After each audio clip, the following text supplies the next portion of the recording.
Dear defenders, this is day 1046 of Russia's desperate invasion of Ukraine. One more Russian general became good, Ukraine revealed the number of missing Russian soldiers, and Scott Twitter's admiration of terror Russia finally deciphered. The terrorist Russian regime, running out of manpower, promotes pregnancy among teenagers. You're watching Only Facts with operator Starsky, and we will talk about the most important updates right now. Tonight, Russian terrorists attacked Ukraine with 81 kamikaze drones, but simultaneously good Ukrainian drones reminded Russians that the so-called special military operation now takes place on the Russian soil as well. The air alerts were heard in Bryansk, Smolensk, Belgorod, Pskov and Leningrad oblasts of the terrorist federation. Apparently, Russian military factory Avangard was attacked in Smolensk. We're expecting more details on this strike. What we can confirm, though, is that on the New Year's Eve in Moscow, Russian General Konstantin Smeshkov was buried. His funeral looked extremely humble, no big publicity, I wonder why, but there's big probability that General Smeshkov, chief of Russian military engineer service and extremely experienced military manager, became good during the HIMARS strike against the Russian military base that took place on 26th of December. Among the confirmed Russian casualties were Captain Dmitry Nagorny, commander of the 1st Battalion, 135th Motorized Regiment, Captain Grigory Krakhmalyov, chief of reconnaissance of the same regiment, and Captain Yuri Fomin, chief of Air Defense Battalion. In total, we have 13 confirmed and 6 unconfirmed Russian generals shamefully lost by the terrorist federation in combat. In Ukraine, despite all the Russian missile strikes, the number is still 0. The Russians killed Budanov and Zaluzhny already several times, we all know that. But since 2024, Russians quit burying those two heroic generals because they just keep respawning. You probably know that Ukraine established a hotline called I Want to Live. The hotline was designed for Russians who want to survive, so if they don't want to become a fertilizer in a Russian meat assault, they can just contact Ukrainian side and surrender. In prison, they have access to all sorts of international organizations like Red Cross, UNHCR, and if they behave well, probably McDonald's as well.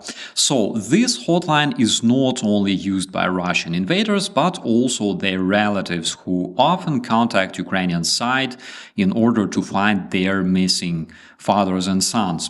Representative of the Ukrainian Coordination Center for Prisoner Exchange, Bogdan Okhrimenko, revealed the number of Russian soldiers missing in action. Friends, that's only based on the inquiries from Russian relatives who trust Ukraine more than they trust their own country.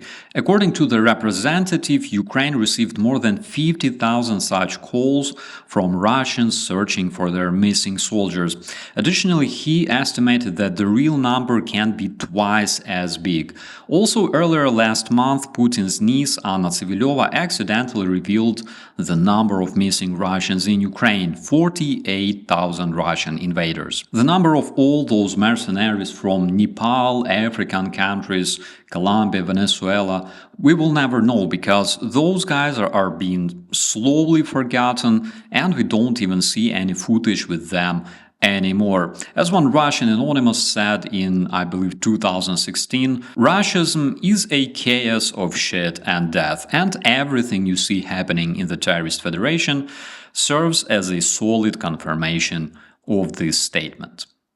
And the last one deserves a spot in our classic section called The Russian Cringe. You probably know that the Terrorist Federation doesn't have enough manpower to achieve its desired fast victory in Ukraine. Whom do they blame for that? Of course, they blame Russian women for not breeding enough soldiers for Putin. And this one is crazy actually, because I think it's worse than Taliban and North Korea combined. So Russians launched a new informational campaign calling to improve demography in the swamps so the terrorist regime could grow enough soldiers to be thrown in the meat assault.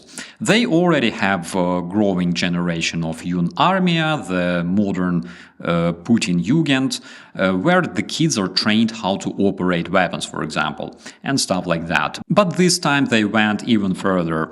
Here, for example, the Russian advertisement says, to compensate mass infertility and child free, 69% of mothers must have multiple kids. First of all, mass infertility. This is how the Russian terrorists explain depleting male population in terror Russia. Just so you know, it's not like they burned in Hostomel or Bakhmut, it's mass infertility. Dear товарищи, the casualties of war is not a problem. The biggest problem is mass infertility in Russia. Stupid Russian babas just don't breed enough soldiers for our mighty leader. But the craziest activity in frames of this hilarious Russian campaign took place in Kursk Oblast, where degenerates did photoshoot with teenage mothers to promote pregnancy among Russian minors. This action involved famous Russian photographer Anastasia Belaeva photoshooting a number of pregnant Russian teenagers and young moms in frames of the Russian project The Stork's Gift. And now, my dear friends, I understand why Scott Ritter, known for his illegally exotic tastes, is so much fascinated by the deep culture of the terrorist federation. My personal opinion that, he probably sees himself happily driving his ice cream van together with Putin across the vast Mother Russia. No wonder all kinds of perverts support Russian terrorism so much. With that, my friends, I wish you all a beautiful day. Please share this episode, and I will see you soon in the commentaries. I'm Operator Starsky. As always, be safe.